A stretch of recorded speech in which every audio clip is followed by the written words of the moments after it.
عرف طب ربوتاي, le Yud Shvat, le 10 Shvat, c'est la Iloula de notre maître Rabbi Rahamim Hay Hawita HaKohen Zecher Sadiq Wekadosh Livracha.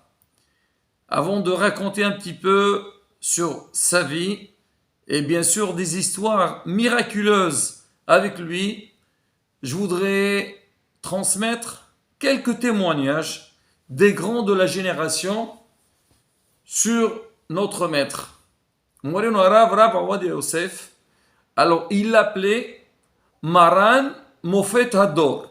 Maran, c'est notre maître, comme le Shulchan Aruch, Mofet Hador, le génie de la génération. En fait, ces titres qu'il lui donnait, c'est ce que tout le monde disait sur Rav Awad Yosef. On dit lui, c'est Maran Mofet Hador.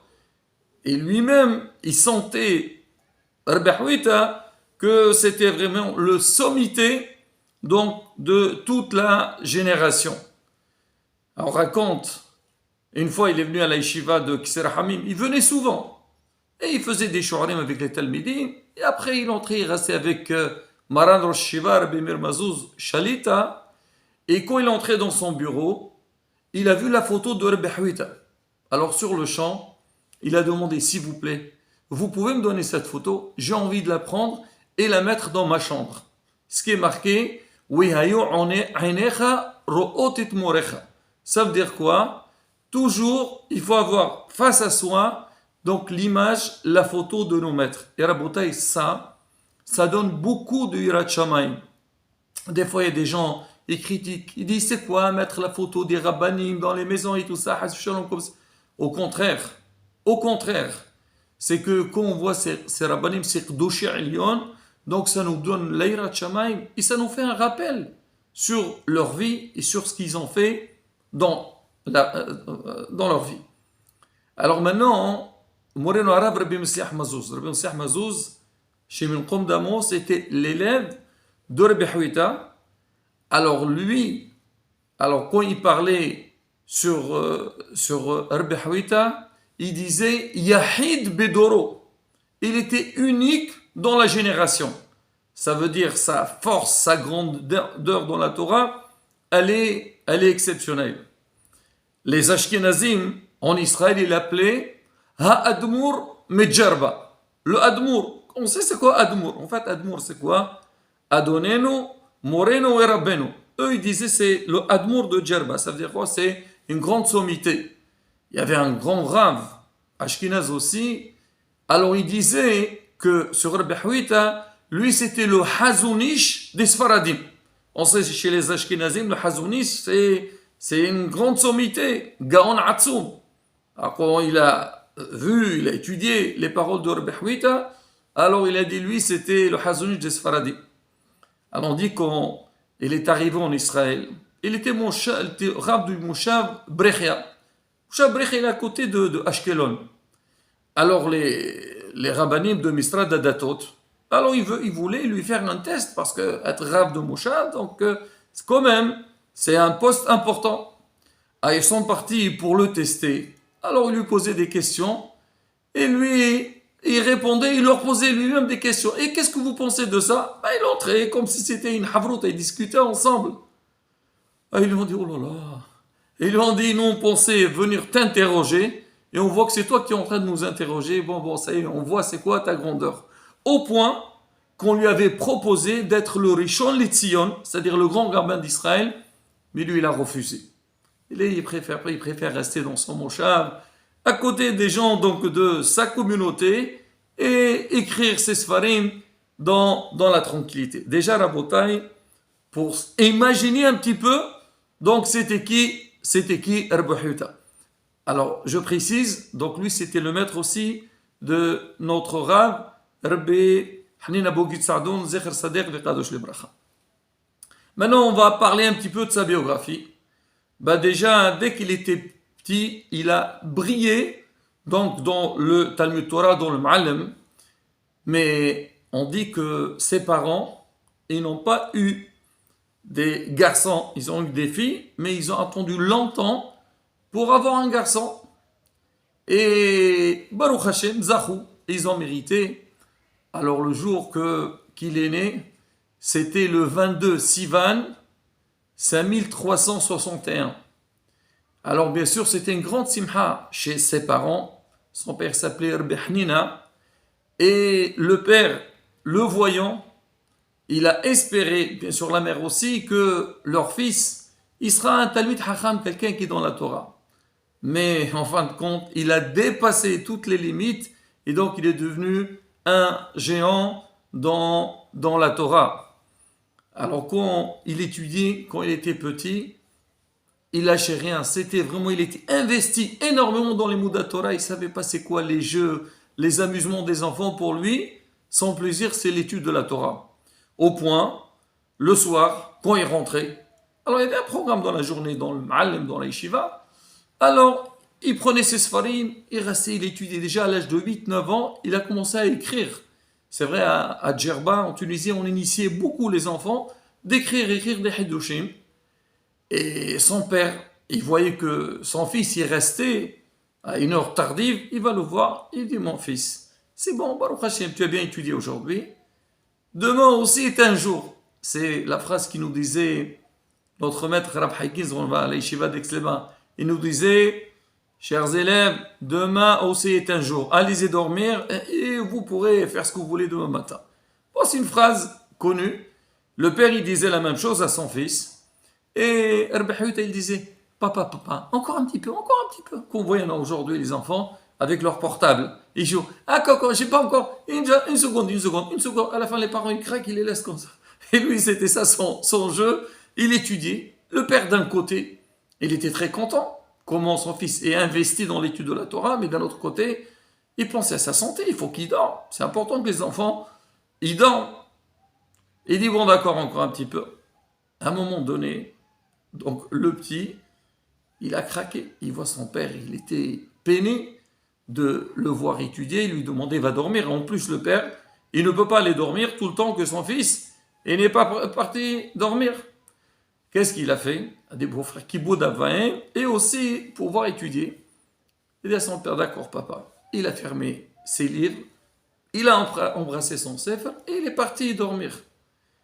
Alors, un petit moment après, donc, le petit Huit, on va l'appeler pour le moment, alors il se levait, il voyait que son père a déjà dormi et il se remettait encore une fois au limoud et il étudiait encore. Ça veut dire d'un côté, il voulait faire plaisir à son père, mais il ne pouvait pas se séparer de son étude de Torah. Alors, c'est pas seulement le sommeil, alors il se privait, mais aussi pour manger. Sa maman, la pauvre, elle dit à mon fils, mange, tu as besoin, tu es jeune, il faut manger. Et lui, il dit, bon, pareil. Je me rappelle, notre maître Rabbi Bougit Saadon, il nous racontait, parce que lui, il a étudié chez lui, il dit, ils étaient en classe avec le Rav, et le Rav où il était assis, il y avait une petite fenêtre. Alors, il y a sa maman, elle venait, elle lui donnait 2 œufs, elle lui mettait dans sa bouche, il les avalait très vite, il buvait un petit truc, un verre de lait ou je sais pas quoi, et il repartait dans son étude. Il n'avait pas le temps pour aller rentrer à la maison et prendre le petit déjeuner. Tout. Non. Il ne veut pas perdre de temps pour les mots de la Torah. Alors quand il rentrait, sa mère lui dit, alors mon fils, c'était bon? Ah, il lui dit, très très bon maman, très bon. Il dit, qu'est-ce que tu as mangé? Il lui dit, je ne me rappelle pas. Pour lui, il avait mangé, je ne sais même pas ce qu'il a mangé. Pour dire comment il était plongé donc, dans les mots de la Torah. On raconte que lui, le pauvre, il a eu beaucoup de problèmes de santé. Et même, il a passé une bonne période au nord de la Tunisie, dans une ville qui s'appelait Hammam al-Anf, Hammam Lif. Il est allé là-bas, il y a des sources d'eau chaude, et il est resté un bon moment là-bas, et il partait, c'était pas loin de Tunis. Il est venu à Tunis, c'est son élève, Rabbi Moussah Mazouz, Hachim Yunqom Damo. Alors, dès qu'il arrive, bien sûr, le talmid d'élève, il était content de son maître, et ils ont commencé à étudier. Mais ils sont très commandés dans les amakim, dans la profondeur dans la Torah.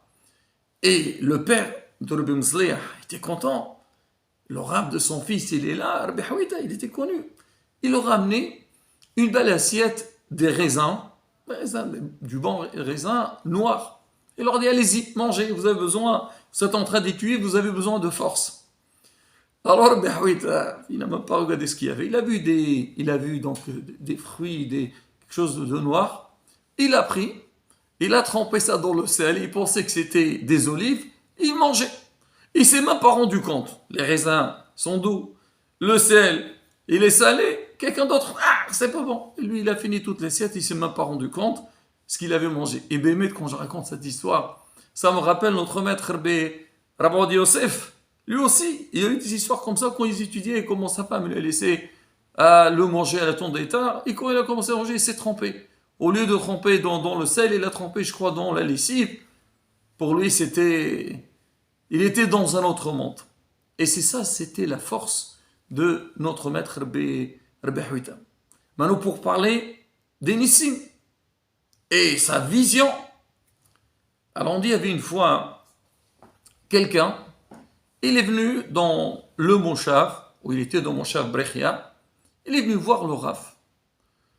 Alors, à un moment donné, le Rav dit, écoute, tu rentres tout de suite chez toi. L'autre, il était étonné, il dit, qu'est-ce qu'il veut? Il me renvoie le Rav. Il dit, non, c'est pas grave, j'ai envie de rester un petit peu, vous savez, avec un Rav, Hidushim et tout. Et il lui dit, tu restes pas une seconde, tu rentres tout de suite. Alors, le monsieur, il a vu que le Rav, il tenait bon, il dit, d'accord, Rav. Allez, Shalom Rabbi, il est parti. Et il a pris le bus pour rentrer chez lui. Une heure plus tard, on entend que malheureusement, il y a eu un attentat dans le bus qui a suivi, donc le bus qu'il avait pris ce monsieur. Ça veut dire, si ce monsieur, il aurait tardé un peu, il aurait raté le premier bus, il serait monté dans ce bus, Hasbi Shalom, il serait parti dans l'attentat. Une histoire similaire avec un de ses élèves. Il s'appelait Rabbi Sion Cohen, Zechrono Livracha. Alors lui, quand il a entendu que Rabbi Hawita, il était venu en Israël, au Shab Brechia, il a dit, j'ai envie de le voir, rester un peu lui. Il a pris, il travaillait, il a pris quelques jours de vacances pour être à côté de son Rav. Là-bas dans le Moshav, tu viens, tu parles, tu discutes. Et il est parti chez le Rav, il est resté le soir très très tard avec lui, ils ont étudié ensemble, et le Rav il lui a rappelé donc des beaux souvenirs, des sougiotes, des passages d'études qu'ils ont étudiés ensemble. Le lendemain matin, donc notre ami il est venu donc chez le Rav pour faire la tfila. À la fin de la tfila, le Rav lui dit, écoute, tu rentres chez toi maintenant. Lui il habitait Houlon. Il a dit, Rav, je suis venu spécialement pour rester un peu à côté de vous. Et le Rav il lui dit, écoute, moi je t'ai dit que tu dois rentrer, tu rentres, tu ne restes pas encore. Allez, on la petite filine et rentre chez toi. Le monsieur, il voit que le Rav, il tient bon. Il lui dit, écoute, Rav, il n'y a pas de souci. Ça y est, je pars. Il a enlevé cette filine, il a fini sa prière et il est parti. Arrivé chez lui à la maison, qu'est-ce qu'il voit? Il voit sa femme. Sa femme, elle était enceinte. Elle était sur le point d'accoucher et elle avait besoin d'aide. Et à l'époque, pas comme aujourd'hui, tu appelles, donc l'ambulance, elle vient, prend la dame à l'hôpital. Non, ce n'était pas du tout le cas. Le monsieur, dès qu'il a vu, il appelle son voisin, il dit, s'il te plaît, viens, on va faire vite. Ils ont pris la dame, ils l'ont appelée à l'hôpital et elle a couché. Là, il a vu donc la grandeur, la force du Rav, comment il avait vu dans l'état qu'elle était la dame avec son Ruach HaKodesh. Ça, la beauté, c'est des histoires, des petites histoires. Alors, d'histoires avec lui, il y a des tonnes, il y a des dizaines, je dis même plus. Et on a raconté Baruch Hashem dans le passé. Vous pouvez donc voir donc les histoires qu'on a racontées. Alors on dit aussi, il y a eu des Nissim après qu'il a quitté le monde. Il y avait un Rosh Yeshiva. Lui, il a été accusé, condamné par quelqu'un que Hasbi Shalom, il lui devait de l'argent ou qu'il avait fait quelque chose qui était un petit peu, on va dire, qui n'était pas correct. Le Rosh Yeshiva, ça l'a énormément affecté. Hasbi Shalom, il n'a rien fait, mais il a été accusé, donc il faut des preuves pour s'en sortir de ce problème. Alors, c'était la Iloula de Moreno Rabbi Hawita Cohen. Il est parti, donc il est à Yerushalayim, là-bas à Ramnuhot. Il est parti prier. Ya Rabbi Hawita, prie pour moi, sauve-moi de cette situation. Et il a fait le nécessaire, il est rentré.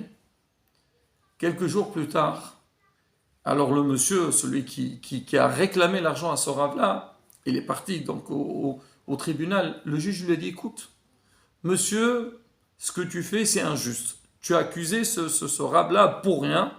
Moi, je te dis, tu as intérêt de tout arrêter, sinon ça va te coûter cher. Tous les frais, tout ce qui va se passer, c'est toi qui seras responsable. Le monsieur là a eu peur, donc il a tout lâché. Il y avait un avrech de Bnei Brak. Alors lui aussi, il a eu un problème. Et ce problème-là, ça lui coûtait beaucoup d'argent. Pareil, lui, il n'a rien fait. Malheureusement, on voit des fois, il y a des gens ils veulent prendre l'argent des autres. Et il ne savait pas quoi faire. Il savait que si cette affaire tourne mal, Hachim Ishmor, il va perdre tout son argent, il sera en dette toute sa vie. Il n'était pas bien. Alors il rencontre un ami, il lui dit, qu'est-ce qui se passe? Il lui dit, voilà l'histoire et tout. Il lui dit, tu sais, là, cette semaine, c'est la Iloula de Rabbi Hawita à Cohen. Vas-y, achète. Parce qu'ils font la Iloula, donc le soir de la Iloula, ils font quelque chose de grandiose. Et ils vendent donc des billets et tout pour ramasser l'argent pour la yeshiva. Vas-y, achète pour la yeshiva et tu verras des Nissim Niflot. Il a dit, s'il te plaît, laisse-moi tranquille. Moi déjà, j'ai du mal à m'en sortir pour cette histoire, mon dossier. Il faut que je paye l'avocat et tout. Il a dit, écoute. Moi, je te dis, tu vas payer le prix d'un ticket, d'un billet, mais tu vas gagner gros et tu n'auras pas besoin de passer par l'avocat. Il a dit, pas de souci. Il a acheté. Quelques minutes plus tard, il reçoit un appel par celui qui l'a accusé. Il a dit, s'il te plaît, je te demande Mehila, je retire donc l'accusation et vraiment, ça y est, il n'y a rien entre moi et toi et tu peux être tranquille. Pour dire que quoi, Rabboutaï, le srout de notre maître, Rabbi Rahamim Hawita Cohen. On raconte, il y avait une dame, elle était à l'hôpital, bon, elle avait besoin des soins et ils lui ont fait une piqûre. Après qu'ils lui ont fait la piqûre, ils ont réalisé que cette femme, elle était enceinte. Ils lui ont dit, madame, Hachim Ishmor, donc cette piqûre qu'ils lui ont injectée, elle est très dangereuse pour le bébé et le bébé, il ne pourra pas vivre. Et c'est-à-dire c'est très dangereux pour le petit, pour le bébé, le fœtus. La dame, elle entend ça, choquée déjà, elle était malade. En plus, cette mauvaise nouvelle, elle rentre chez elle en larmes, pas bien. Elle dort. Qu'est-ce qu'elle voit? Elle voit Moreno Arabe, Rabbi Rahamim Hawita Cohen dans le rêve. Et il lui a dit, ma fille, pourquoi tu es triste? Il a dit, voilà, regardez ce qu'ils nous ont raconté, ce qui s'est passé, tout ça. Et il lui a dit, ne t'inquiète pas, Be'ezrat Hashem, le bébé, il est sain et sauve, et il naîtra tranquille, tu n'as rien à craindre. Et Baruch Hashem, le bébé, donc il est né en très bonne santé, il n'y a aucun problème. Et une autre histoire, encore plus forte que celle-là, il y avait une dame, elle était enceinte, et les médecins, ils lui ont dit que le bébé qu'elle a dans son ventre, il a un problème, et Hachim Ishmor, il va naître avec une déformation. Elle n'était pas bien du tout, son père, il a entendu. Alors le père, il était proche à Rabbi Hawita, il connaît Rabbi Hawita. Il a dit à sa fille, on va faire des filotes, on va allumer les bougies pour Rabbi Hawita. Il a allumé les bougies, certainement il a donné la zakat, bichoulé. Le soir, la dame, elle dort, et elle voit qui dans le rêve? Elle voit Rabbi Hawita. Rabbi Hawita, il avançait avec sa canne, et elle était couchée sur le lit, et le bébé, il était à côté d'elle. Rabbi Hawita, il a dit, ne t'inquiète pas, tranquille, ton fils, il est très bien, il n'y a aucun problème. Et le rab, il prend sa canne, il lui donne un petit coup sur le pied du bébé, il lui dit, Be'ezrat Hashem, il n'y a aucune déformation, tout est bon, t'inquiète pas. La femme se réveille. Elle dit, bon, c'est un bon signe, Rabbi Hawita, il est venu dans le rêve, il a promis. La femme, Baruch Hashem, elle a couché, et le bébé, il n'avait aucune déformation, très bien. Maintenant, le plus étonnant, c'est que la dame, elle a remarqué que l'endroit où Rabbi Hawita avait donné un petit coup avec sa canne sur le pied, il y avait une trace là-bas. Elle avait une tache là-bas. C'était exactement où Rabbi Hawita il avait mis sa canne. Elle a compris que vraiment, c'était quelque chose de réel. Rabbi Hawita, il était venu et il a donné le coup au bébé, et le bébé, donc, il a guéri. Voilà, Rabotai, quelques histoires sur notre maître. Là, encore une fois, quand nous, on écoute ces histoires, on entend des histoires sur ces sommités, ces grands, combien ça doit nous renforcer à la bataille. Quand est-ce qu'on reste dans Avodat Hashem, on doit faire des efforts. Déjà, comme on dit, être nidbaq bat sadiqim, lire des histoires sur la c'est important. Même à nos enfants, il faut leur raconter ces histoires, agrandir leur émouna. Émounat hachamim, c'est très important aujourd'hui. Le gros problème du monde, c'est on parle de stress.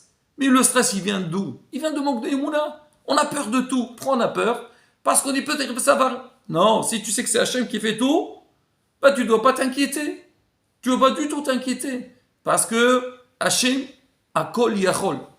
Déjà ça, on voit comment eux ils sont investis dans les mots de la Torah. Nous aussi, pour nos enfants, on doit faire le maximum. Bezrat Hashem, quand on suit le chemin de nos rabbanim, on essaie de faire les efforts nécessaires. Bezrat Hashem, Akadosh Baruch il nous donnera tout ce qu'il faut. Donc, Rabotai, alors, il faut allumer une bougie, les Chvodat Sadiq, faire des tfilotes. Ceux qui sont en Israël, s'ils peuvent aller sur place, et bien sûr, aider la yeshiva, et demander des brachot, de Bezrat Hashem, Kash Baruch Kabel Tfilotenu Berason. Amen, Ken Yehi Rason.